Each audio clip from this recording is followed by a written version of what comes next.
Welcome to Watchat, where we chat about watches and other facts of life. This here is the state of my collection on watches that I've collected in the year 2021.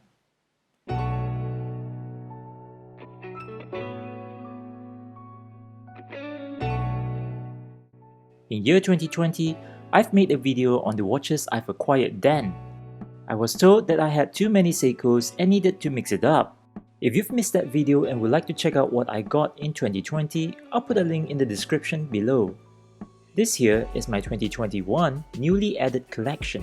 If you've missed any of my review videos of these watches, I'll also put a link in the description below. Let's start with the first watch that I got in 2021, the Dietrich Ot1. This is a pretty radical timepiece. The entire dial design is made up of layers, with each layer collaborating to create an organic and industrial visual. This watch is so solid that it even damaged my MacBook when I accidentally dropped it on my Mac.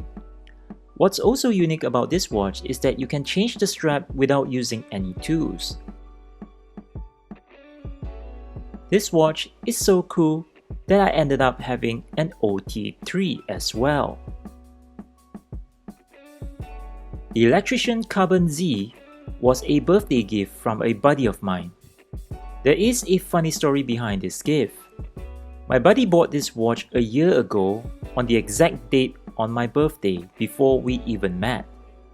A year later, not remembering the incident and totally out of coincidence, he gave me this watch. Well, I guess it's meant to be. The Electrician Carbon Z has a very electrical way of telling the time. It is a quartz watch with LED backlighting. This very electrifying dial blueprint and rugged case design is never a dull watch. The Tudor Black Bay 58 Blue here requires no introduction. It is one of my daily beater and it is very easy to wear. The professional diver look, the thin case and lightweight design definitely makes this one of my personal favorite. The Seiko Prospex SRPF 79K1 has gotten a lot of attention. The beautiful artwork on the dial has made this Seiko looks like one of Vincent van Gogh's seascape. It is indeed a big and heavy watch, but it is also big and heavy in terms of the value it gives. A beautiful dial, well thought out case construct, sapphire crystal, ceramic bezel at only 2,530 ringgit. Now where else can you get something like that? Speaking about a watch that gets a lot of attention, the HYT H0 Black definitely gets that.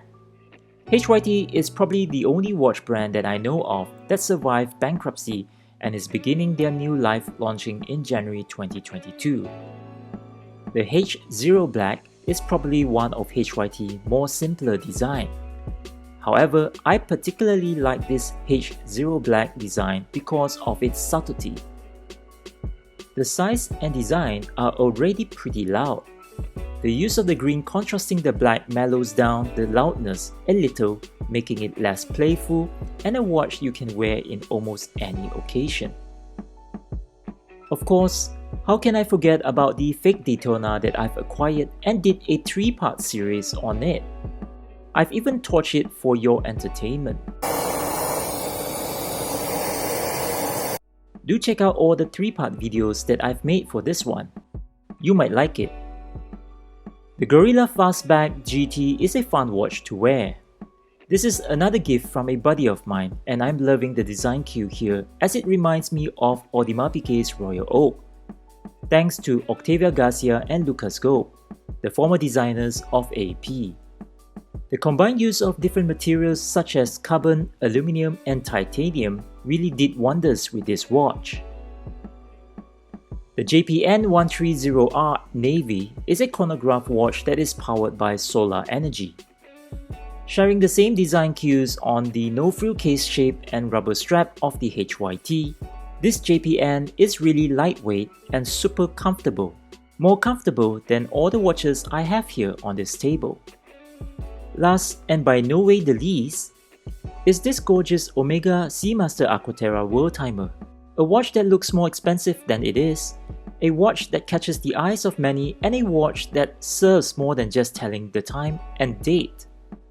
It also has diver capabilities that is beyond the minimum requirement of ISO 6425. It's one of the few Worldtimers that has such good diver capabilities, and it is perhaps the only one that I know of that uses different colors to identify countries that has daylight savings. A true Worldtimer indeed. So there it is, my 2021 new watch collection. What do you think? If you have any questions regarding these watches, please feel free to drop your questions in the comments below and I'll try my best to get back to you on them. As we embrace the new year, I would truly like to wish everyone a blessed new year and a great weekend ahead. If you like this kind of video, please like, share, subscribe and hit that notification icon to support me, and I'll really appreciate it and promise to make more videos like this. Until the next one, thank you for watching.